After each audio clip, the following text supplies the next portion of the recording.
अरे आप क्या कर रहे हैं? कितनी बार कहा है कि आप रसोई में ना आया करो।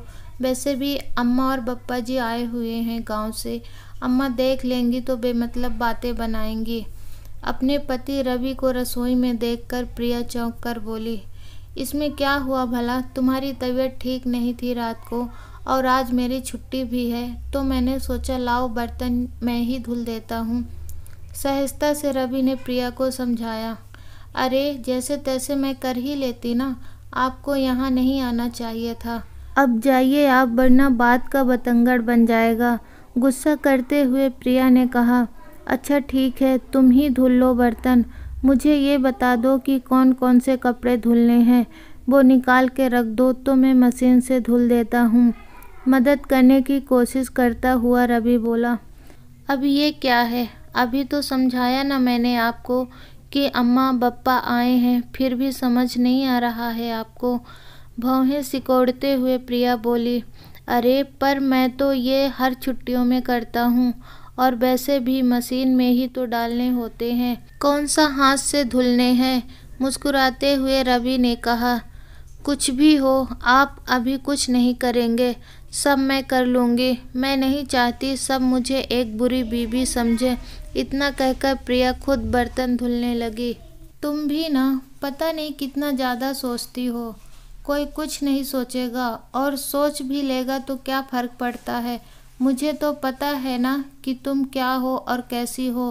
प्रिया की ओर देखकर रवि बोला, नहीं मुझे ये सब पसंद नहीं। मैं तुम्हारे जैसे नहीं हूँ। मुझे फ़र्क पड़ता है कि कोई मेरे बारे में क्या सोचता है।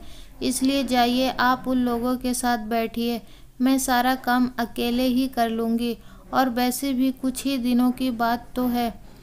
प्रिया ने रवि को अपनी बात मनाते हुए कहा, ठीक है, तुम्हें नहीं समझना तो मत समझो, पर ज़्यादा दिक्कत लगे तो मुझे बता देना।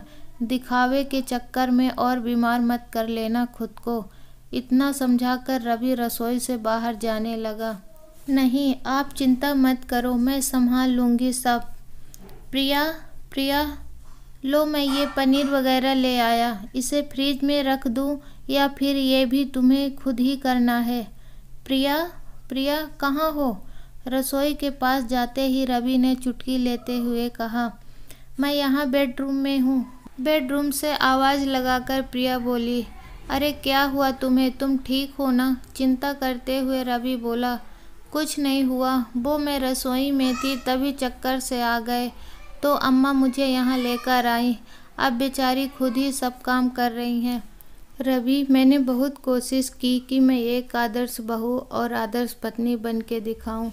मुझे माफ़ कर दो रवि, मैं नहीं कर पा रही। मैं आपसे भी कितना काम करवाती हूँ, मुझसे अकेले कुछ हो ही नहीं पाता। वैसे ही आपकी सेवा नहीं कर पाती हूँ, और अब अम्मा को भी मेरी वजह से परेशान होना पड़ रहा है। बोलते बोलते प्रिया बिफर पड़ी और आंसुओं को बहने से रोक ना पाई। ओफो, तुम रो क्यों रही हो? किसी ने तुमसे कभी कुछ कहा थोड़े ही है, और ये तुमसे किसने कह दिया कि जो पति की सेवा करे, खाना बनाए, घर के सारे काम करे, वही आदर्श बीवी और बहू होती है। प्रिया को समझाते हुए रवि बोला, किसी के कहने की क्या ज़रूरत है, ये तो होता ही है ना। प्रिया ने कहा, तुम भी ना प्रिया, ये सब तो इस समाज की बनावटी बातें हैं, ताकि एक औरत को घर की चार दीवारी में कैद करके रखा जा सके। तुम इन चक्करों में कहाँ पड़ गई? रवि ने प्रिया को फिर समझाया। अच्छा, तो फिर तुम्हारे हिसाब से एक आदर्श बीवी कैसी होनी चाहिए? प्रिया ने रवि से पूछा। पहली बात तो ये कि किसी बीवी को आदर्श बनने की इतनी कोई ज़रूरत है ही नहीं। जो जैसा है उसे वैसा ही रहना चाहिए। हाँ, अगर कोई अपना रिश्ता अपने साथी के साथ मजबूत करना चाहता है तो बस उसे अपने साथी को समझने की कोशिश करनी चाहिए, उसकी इज्जत करनी चाहिए, उसे उसका हर मुश्किल घड़ी में साथ निभाने की कोशिश करनी चाहिए। और ये बात सिर्फ पत्नी पर ही नहीं, पति पर भी लागू होती है। रवि ने प्रिया का हाथ पकड़कर उसकी आंखों में देखते हुए बोला, अच्छा, फिर तो मैं आदर्श पत्नी हूँ, है ना?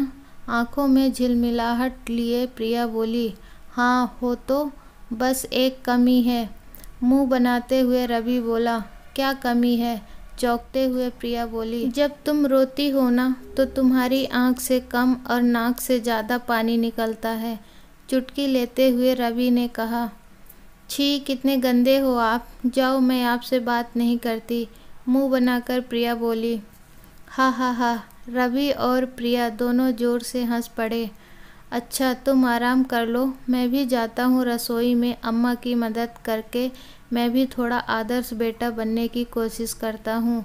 हाथ छुड़ाते हुए रवि बेड से उठकर बोला, ठीक है, और सुनो बर्तन अच्छे से धुलना।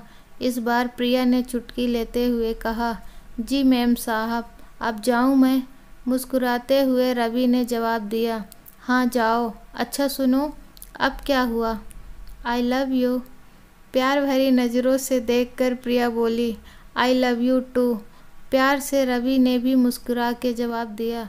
दोस्तों सच ही कहा है किसी ने कि रिश्ता कोई भी हो, अगर एक दूसरे को समझना आ जाए तो निभाना मुश्किल नहीं होता। आपसे एक छोटी सी रिक्वेस्ट है कि प्लीज़ अभी तक आपने हमारे चैनल को सब्सक्राइब नहीं किया है तो प्लीज़ सब्सक्राइब कर दीजिए, वीडियो को लाइक कर दीजिए। अब मिलेंगे नई कहानी के साथ, तब तक के लिए जय हिंद।